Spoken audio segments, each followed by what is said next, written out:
Hi, I hope you're having a great day. I've talked about the介護福祉士国家試験 and介護visa in great detail. I spent a significant amount of time and effort researching those things. However, those videos were far from perfect. There are some topics in those videos that I wasn't able to discuss in detail. Perhaps because I actively avoid making long videos, or those topics just didn't cross my mind in the first place. Either way, I am here to address one such missed topic and talked about it here with you.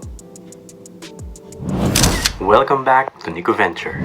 In today's video, we're gonna talk about the consequences of failing the 介護福祉士国家試験 as a TITP trainee, an EPA applicant, a specified skilled worker, and as a foreign caregiving student here in Japan.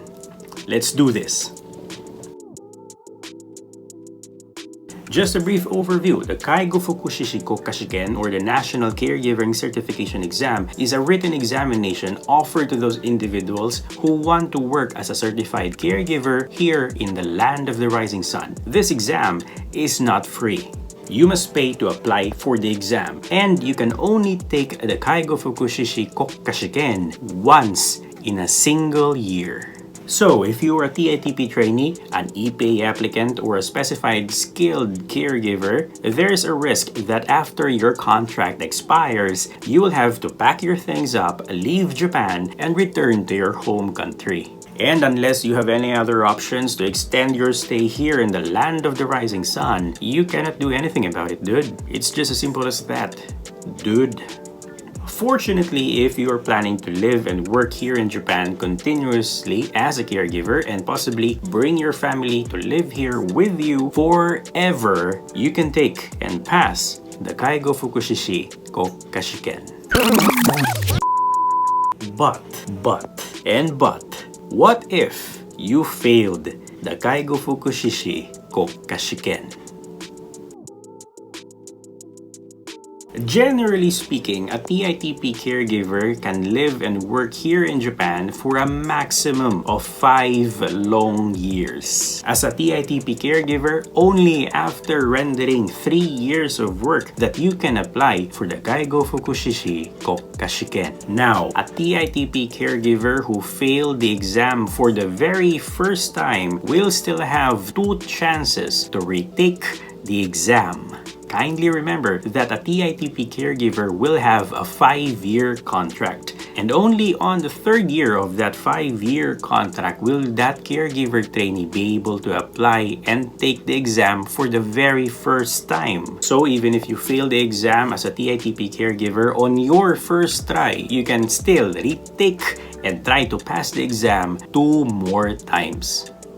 That's because the 介護福祉士国家試験 can only be taken once a year. And you still have 2 years on your 5-year TITP caregiver contract. However, what if, as a TITP caregiver, you still fail the exam on your second and last tries, and your TITP contract is about to expire? どうする?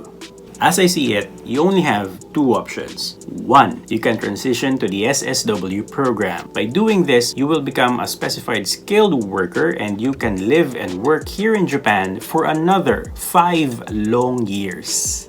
The second option, well, pack your things up, leave Japan, and return to your home country, wherever that country might be. Needless to say, many TITP caregivers who fail the 介護福祉士国家試験 will transition to the SSW program simply because of the fact that they still want to live and work here in the land of the rising sun. What we should always remember when talking about the EPA program is that the goal of this particular program is for the EPA Caregiver Applicant to pass the 介護福祉士国家試験. That's the only goal of the EPA program. And the Japanese government and the government of this country will do almost anything within its power to attain that goal. On paper, the EPA applicant, the EPA Caregiving Applicant, will be given a maximum of 3 years to work and study here in Japan with the goal of passing the 介護福祉士国家試験. However, the population of EPA applicants passing the 介護福祉士 Shichi国家試験 was and still is low, very low.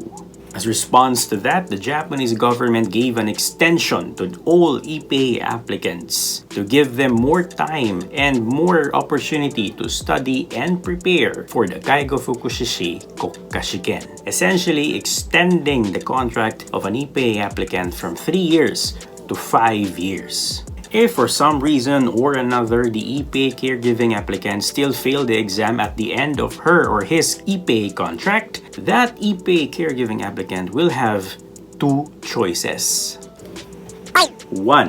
You can transition to the SSW program, the Specified Skilled Worker Program. By doing this, you can still live and work here in Japan for a maximum of 5 years. That's another 5 years after your 5-year contract as an EPA caregiving applicant. The second option is pack your things up, leave Japan, and go back to your home country. Sayonara, Nihon. Just like a TITP Caregiver Trainee and an EPA Caregiver Applicant, a specified skilled worker in the field of nursing or in the field of caregiving will be allowed to live and work here in Japan for a maximum of 5 years. And just like TITP and EPA, an SS caregiver can only apply for the介護福祉士国家試験 after rendering 3 years of work. That's on the 3rd year of the caregiver's 5-year contract. And again, just like TITP and EPA, a specified skilled caregiver will only have 3 chances to take and pass the exam before the SSW or the contract expires. However, unlike TITP and EPA, a specified skilled caregiver who failed the exam at the end of his or her contract can do only one thing, and one thing only. Country roads, take me home. You cannot extend your SSW contract once it expires. And I haven't heard anyone who is an SS worker who transitioned back to TITP or EPA. You see, the SSW program is Japan's flagship program for the recruitment of foreign workers. It was established as recently as 2019, months before the pandemic, and it offers an opportunity to live and work here in Japan with your family permanently. That last part, the part where you can live and work here in Japan with your family forever, is what makes the SSW program the best program for foreign workers here in Japan.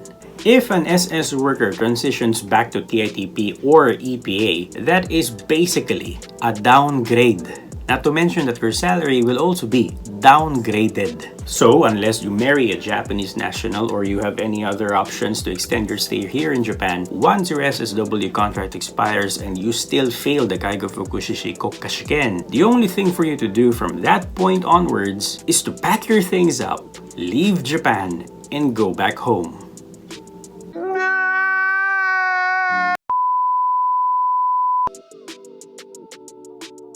Now, for those people who came here to Japan to study Japanese caregiving, you don't have to worry about anything at all. The only requirement for student visa holders to take or apply for the介護福祉士国家試験 is to finish the 2-year caregiving course here in Japan. Again, only after graduating from a Japanese caregiving college located here in Japan can a foreign caregiving student be able to apply and take the 介護福祉士国家試験.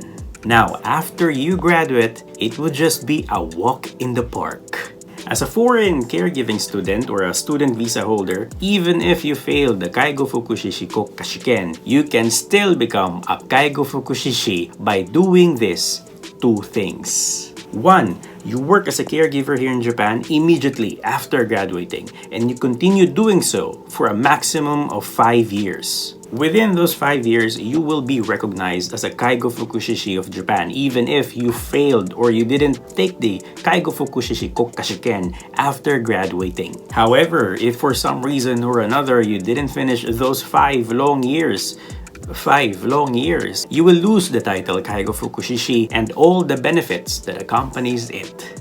2. After graduating, if you still fail the exam, you can reapply and retake for the exam. How many times can a caregiving foreign student reapply for the介護福祉士国家試験? As long as you like.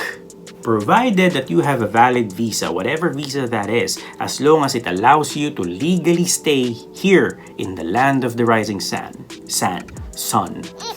I came here with a student visa, and after graduating from a caregiving college here in Japan, I really didn't have to pass the介護福祉士国家試験, but I passed it nonetheless. Anyway, that's a topic for another video. So that's it. Those were the consequences of failing the 介護福祉士国家試験 if you are a TITP caregiver, an EPA applicant, an SS worker, or a student visa holder. I really do hope you've learned something from this video and I explained things clearly and correctly. If I did and you enjoyed the presentation of this video, please don't forget to leave a like, comment, and share this video with your interested friends. If you haven't subscribed yet, please subscribe. It really means a lot to me. Thank you so much for your time watching this short video. See you in the next one.